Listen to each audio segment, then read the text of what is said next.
বৃষ্টি ও উজানে ঢলে হাওড়া অঞ্চলের কৃষকদের কষ্টের ফসল পানিতে তলিয়ে গেছে। বাড়তি মজুরি ও শ্রমিক সংকটের কারণে অনেক কৃষক এখন পরিবারের সদস্যদের সঙ্গে নিয়ে ধান কাটছেন। বৃষ্টির কারণে কাটা ধান শুকানো নিয়েও চরম দুশ্চিন্তায় আছেন চাষিরা। কোথাও হাঁটু পানি, কোথাও কমর সমান পানি। দেশের বিস্তীর্ণ হাওর এলাকায় এমন অবস্থার মধ্যেই তলিয়ে আছে পাকা ধান।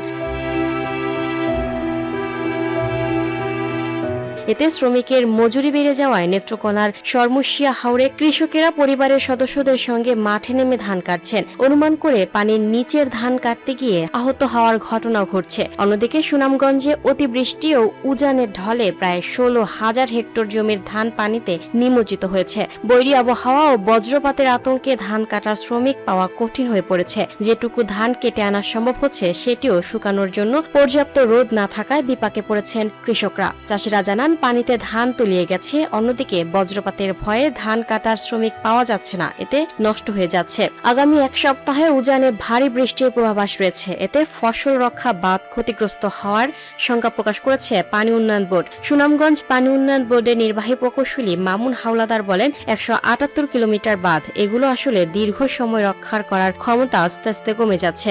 এতে যে কোনো সময় বিভিন্ন জায়গার দুর্যোগপূর্ণ অবস্থা তৈরি করতে পারে। এদিকে ব্রাহ্মণবাড়িয়ার নাসিরনগর ও সরাইল অঞ্চলে এখনো প্রায় 30% ধান পানির নিচে রয়েছে। এতে প্রান্তিক কৃষকেরা বিপাকে পড়েছেন। তারা বলেন, দিন অবস্থা ভালোর বদলে খারাপ হচ্ছে।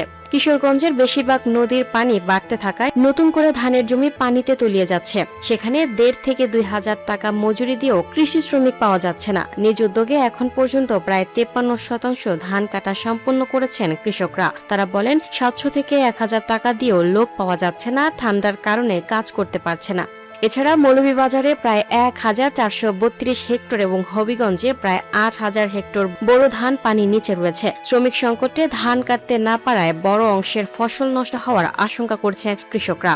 এদিকে হাওড়া অঞ্চলের 6 জেলায় আকস্মিক জলোচ্ছ্বাসে ক্ষতিগ্রস্ত কৃষকদের জন্য 3রা মে থেকে অনুষ্ঠেয় বড় ধান সংগ্রহ শুরুর সঙ্গে আগে নির্ধারিত চাল সংগ্রহের তারিখ 15 মে থেকে এগিয়ে এনে 3রা মে নির্ধারণ করেছে সরকার। ফলে আজ থেকে এসব এলাকায় শুরু হচ্ছে ধান চাল সংগ্রহ কার্যক্রম। বড় মৌসুমে অভ্যন্তরীণ বাজার থেকে 18 লাখ মেট্রিক টন ধান ও চাল কিনবে সরকার। এর মধ্যে 5 লাখ মেট্রিক টন ধান, 12 লাখ মেট্রিক টন সিদ্ধ চাল ও 1 লাখ মেট্রিক টন আতপ চাল কেনা হবে। প্রতি কেজি ধান 36 টাকা, সিদ্ধ চাল 49 টাকা এবং প্রতি কেজি আতপ চালের সংগ্রহ মূল্য 48 টাকা নির্ধারণ করা হয়েছে। ধান চালের পাশাপাশি 36 টাকা দরে 50,000 মেট্রিক টন গমও কেনা হবে। এই সংগ্রহ অভিযানে 31 আগস্ট পর্যন্ত চলবে।